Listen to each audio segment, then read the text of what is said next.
अमोघ शक्ति देखने वाले सभी दर्शकों को पंडित अखिलेश जी का प्रणाम। नमन मित्रों, मंत्र सिद्धि के बारे में बात की जा रही है। आज सबसे महत्वपूर्ण विषय जो है इसी सीरीज का मैं लेकर आया हूँ, माला। मंत्र जप के लिए माला के क्या नियम है, माला कैसी होनी चाहिए, उसके बारे में बहुत ही इंपॉर्टेंट वीडियो है मांत्रिकों के लिए, मंत्र जपने वालों के लिए, नित्य उपासना करने वालों के लिए। बने रहिए अंत तक, आखिरी अक्षर तक सुनिएगा इस वीडियो को, बहुत काम का वीडियो होने वाला है।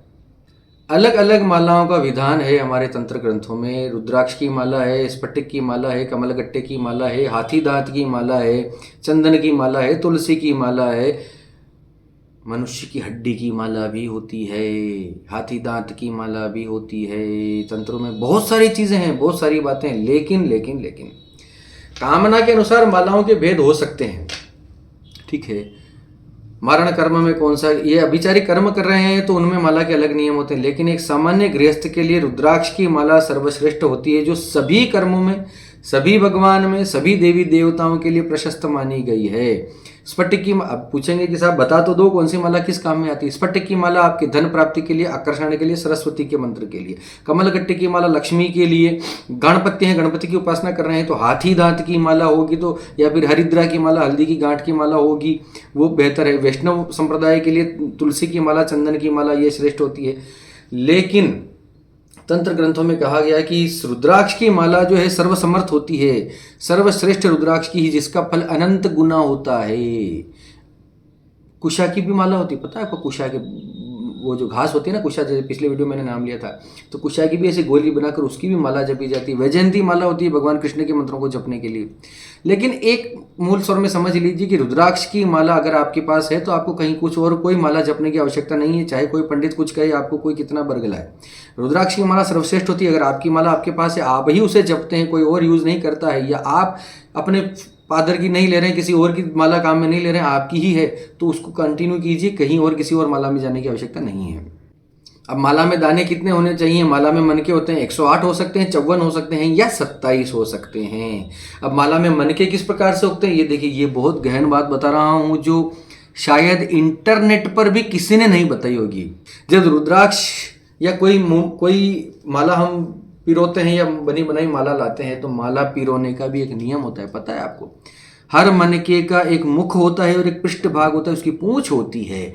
तो जब माला पिरोई जाती है तो मुख लगाया सबसे पहले, फिर उसका मुख लगाया, मुख से मुख जोड़ते हुए, पृष्ठ से पृष्ठ जोड़ते हुए, मुख सबसे पहले डाला, फिर मुख डाला, फिर मुख डाला, फिर मुख डाला, इस प्रकार से मुख पृष्ठ, मुख पृष्ठ, मुख पृष्ठ, इस प्रकार से प्लस माइनस जुड़ते जुड़ते माला को जपना चाहिए। नहीं कि इधर से मुख डाला, इधर से पृष्ठ भाग डाल दिया किसी अलग दूसरे मनके का, ऐसा नहीं होता। अब मुख और पृष्ठ कैसे पहचाना जाए, ये एक तकनीक का विषय है। इसमें मैं आपको यहाँ पर प्रयास करूंगा कि फोटो डालकर बता दूंगा, नहीं तो इस पर एक पर्टिकुलर वीडियो बना दूंगा। चिंता करने की आवश्यकता नहीं है। अपने हाथ से बनाते हैं तो इस प्रकार से बनाइए, कहीं से खरीदते हैं तो ये चीज़ चेक कर लीजिए।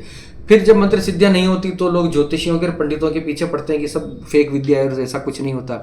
प्राप्त करते हैं लोग, मंत्र कुछ का कुछ कर सकते हैं आपके जीवन में, बस ठीक से उसको उपयोग किया जाए, उसके नियम हमें पता हो। चलिए फिर से माला पर आ जाते हैं। ग्रंथों के अनुसार माला को जो है लाल रंग के धागे में पिरोना चाहिए मनकों को, और हर मनके के बीच में गांठ, हर दो मनके के बीच में जो है गांठ होनी चाहिए। आपस में माला के सारे मनके एक दूसरे से टच करते हुए नहीं होने चाहिए। मन का ये मन का, फिर ये मन का, टच करती हुई माला मनके जो है वो मोती नहीं होने चाहिए। हर मनके के बीच में, हर मोती के बीच में गांठ लगी होनी चाहिए। हर मोती दूसरे मोती से अलग होना चाहिए, उसको टच करता हुआ नहीं होना चाहिए। जप माला की बात कर रहा हूँ, जप माला ऐसी ही होनी चाहिए, जैसे शायद ये है मेरे पास, इसके बीच में गांठें हैं, सबके बीच में, हर मनके के बीच में एक एक गांठ है।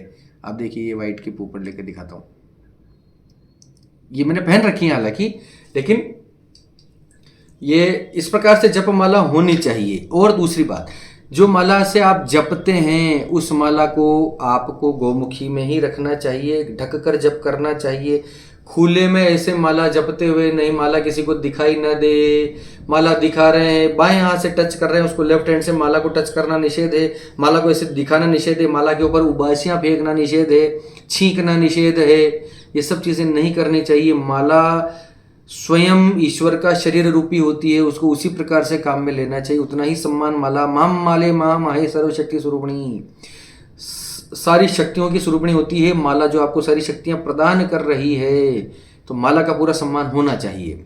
माला को जप करते समय अभी मैंने बताया गौमुखी में डालकर, वो कपड़े की थैली जो होती है गौमुखी जिसको बोला, उसमें डालकर ही माला को जप करना चाहिए। या गौमुखी ना हो तो अपने वस्त्र में, किसी वस्त्र में जो है ढककर उसको जप कर लेना चाहिए, किसी को दिखाई न दे बस। फिर जप करते समय एक बात का विशेष ख्याल रखना, ये अंगुली, तर्जनी अंगुली और अनामिका अंगुली, इन दोनों अंगुलियों को जप से हमेशा दूर रखना चाहिए, माला से दूर रखना, माला को टच नहीं करना चाहिए।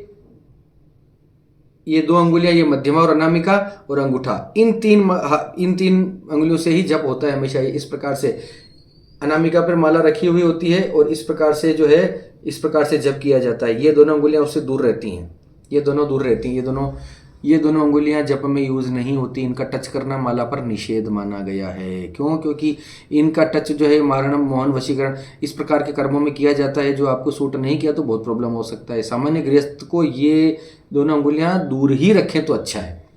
प्रातः काल अगर आप जप कर रहे हैं तो माला को अपनी नाभि के पास रखते हुए जप करना चाहिए। आपका हाथ, गौमुखी वाला जो हाथ है, आपकी नाभि के पास होना चाहिए। मध्याह्न काल में, अगर दोपहर को अगर आप जप कर रहे हैं तो अपना हाथ यहाँ पर रखना चाहिए, अपने हृदय के पास। और सायंकाल अगर आप जाप कर रहे हैं तो नाक के पास अपना हाथ होना चाहिए जप करते समय। और रात्रि तुरीय संध्या में, रात्रि के 12 बजे वाली संध्या में अगर आप जप कर रहे हैं तो आपका जो है जप जो है हाथ जो है अपने मस्तक पर, अपने मूर्धनी पर होना चाहिए। इस प्रकार से जप करना चाहिए, अपने माला को यहाँ रखना चाहिए। सबके बस का है नहीं है, नियम बताने का जो है मेरा धर्म है, मैं बता रहा हूं। यहाँ से माला को स्पर्श नहीं करना चाहिए। अशुद्ध अवस्था में माला को टच नहीं करना चाहिए। बिना नहाए धोए माला पर स्पर्श निषेध है। माला पर जो है टच नहीं करना चाहिए। अशुद्ध अवस्था में जहाँ तहाँ किसी को दिखाते नहीं फिरना चाहिए। बार बार निकाल लिए, रगड़ रहे हैं, मसल रहे हैं उसको, ये सब मत कीजिए। किसी को दिखाई नहीं देना। अपने गुरु को भी माला नहीं दिखानी चाहिए। अपनी पत्नी को चाहे जितना जो कुछ हो, गुरु के लिए जब मना कर दिया गया शास्त्र में, गुरु को भी माला नहीं दिखाओ, तो फिर बात ही खत्म हो गई ना। अब तो किसको बताओगे? गुरु से ऊपर तो कोई होता नहीं तंत्र शास्त्र के अंदर। जब गुरु के लिए मना कर दिया तो ये समझ के चलिए कि माला का दर्शन किसी को करना ही नहीं चाहिए। हाँ, कभी कभी आपको लगता है कि कहीं हाथ में ऐसा पता लगता है कि कोई कुछ खंडित हो रहा है तो उसको देख के चेक करना ही पड़ता है। खंडित माला से भी जप नहीं किया जाता तो उसको तो चेक करना ही पड़ेगा। वो ठीक है, एक अलग बात है, नया मोती लगवा लीजिए या नई माला लीजिए, वो एक अलग चीज़ है।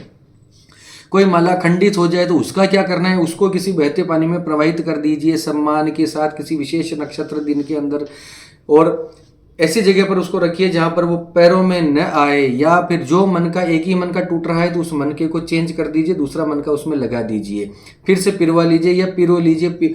बाजार से माला पिरो रहे हैं तो वापस लाने के बाद उसको शुद्ध कर लीजिए गंगा जल से, गौमूत्र से, उसकी धूप दीप पूजा जो भी है सामान्य प्रकरण से करके उसको फिर से यूज करना आप स्टार्ट कीजिए। फिर एक और ये कि माला को जप करते समय उसमें सुमेरु जो होता है, एक बड़ा मन का होता है बीच में जहां माला पूरी जुड़ी हुई होती है, तो एक सुमेरु बोला जाता है उसका मेन पर्वत, उसको कभी भी लांघना नहीं चाहिए बड़े मन के को। जब माला आप जप रहे हैं, माला कंप्लीट हो गई, बड़ा मन का आ गया तो उसको लांघ कर आगे से स्टार्ट नहीं करना चाहिए। वहीं से वापस लौट जाना चाहिए, वहीं से वापस मुड़कर, एक माला अगर आपने यूं किया, ये पूरी हो गई तो वापस आगे नहीं जाना, वापस पीछे से मुड़ के हुए वापस इधर से लेना। तो ऐसा जप करने का, सुमेरु को लांघने का नियम नहीं है। जप करते समय माला की आवाज नहीं आनी चाहिए। बहुत सारे लोग ऐसे माला को हिलाते जाएंगे, खन खन खन खन छन छन छन छन अंदर से आवाज आ रही है और जप कर रहे हैं, उसको सुलझा रहे हैं, उसको झटक रहे हैं, रोग आता है। इससे आप बीमार पड़ जाओगे, आपके घर में रोग आएगा। अगर आप माला जप करते समय उसकी बहुत आवाज आ रही है तो आपके घर में रोग आने वाला है, मान के चलिए। न अपने हाथ को जोर जोर से ऐसा बार बार बिना वजह जप करते समय हिला रहे हैं, यूं कर रहे हैं, छन छन कर रहे हैं, इधर उधर देख रहे हैं, उबासियां खा रहे हैं, छींक रहे हैं, ये सब माला जप करते समय नहीं होना चाहिए। बिल्कुल एक स्थिति में बैठना चाहिए और उस माला पर अपना केंद्रीकरण होना चाहिए। देवता के ऊपर हमारा ध्यान होना चाहिए। जो मंत्र हम जप रहे हैं उस पर सारा ध्यान होना चाहिए। न माला को हिलाए न स्वयं हिले। माला जप करते करते अगर माला हाथ से छूट जाती है तो ये एक अपशकुन माना गया है, लेकिन इससे डरने की आवश्यकता नहीं है। उसी वक्त हाथ बाहर निकालकर भगवान से प्रार्थना कीजिए, क्षमा मांगिए कि मेरे हाथ से ये अपशकुन हो गया, मुझे क्षमा कीजिए। आचमन कर लीजिए 3 बार वापस। पुनः कोई आपको स्तोत्र पाठ आता हो तो बीच में वो स्तोत्र पाठ कर लीजिए भगवान का, उनको प्रसन्न करने के लिए, और फिर से अपना जो है पाठ वापस स्टार्ट कीजिए। स्तोत्र पाठ मतलब कोई भी स्तुति, किसी भी विष्णु भगवान का पाठ कर रहे हैं तो गजेंद्र मोक्ष का पाठ आप कर सकते हैं। शिव का माला आप जप रहे हैं तो और बीच में माला छूट गई है तो लिंगाष्टक या शिवाष्टक, इस प्रकार का कोई भी पाठ आप कर लीजिए। उसके बाद वापस से अपना जप स्टार्ट कर लीजिए, कहीं कोई प्रॉब्लम नहीं है। जब जब कंप्लीट हो जाए तो उसके बाद माला को किसी शुद्ध स्थान पर गौमुखी में लपेट के अंदर ससम्मान हाथ जोड़कर, जब पूरा हो जाता है तो पूरा होने के बाद माला को प्रणाम, जब शुरू करने से पहले माला को प्रणाम करना, जब पूरा कंप्लीट होने के बाद माला को प्रणाम करके किसी ऊंचे स्थान पर रख दीजिए जहां पर किसी का पांव न लगे, कोई अशुद्ध अवस्था में उसको टच न कर पाए। कई लोगों को मैंने देखा है कि माला जपने के बाद उसको खूंटी पे टांग रखा है। अरे भाई, आपकी जप माला है, ये जप माला है, इसके साथ खेलो मत। माला ऐसे टांगने की वस्तु नहीं है, ना तो जप माला टांगनी चाहिए, ना गले में पहनने की माला को भी ऐसे टांग रखा है। टांगो मत बाबा, सम्मान करो उसका, उसको व्यवस्थित, उसको किसी आसन पर उसको लपेट कर रखिए किसी के वस्त्र के अंदर।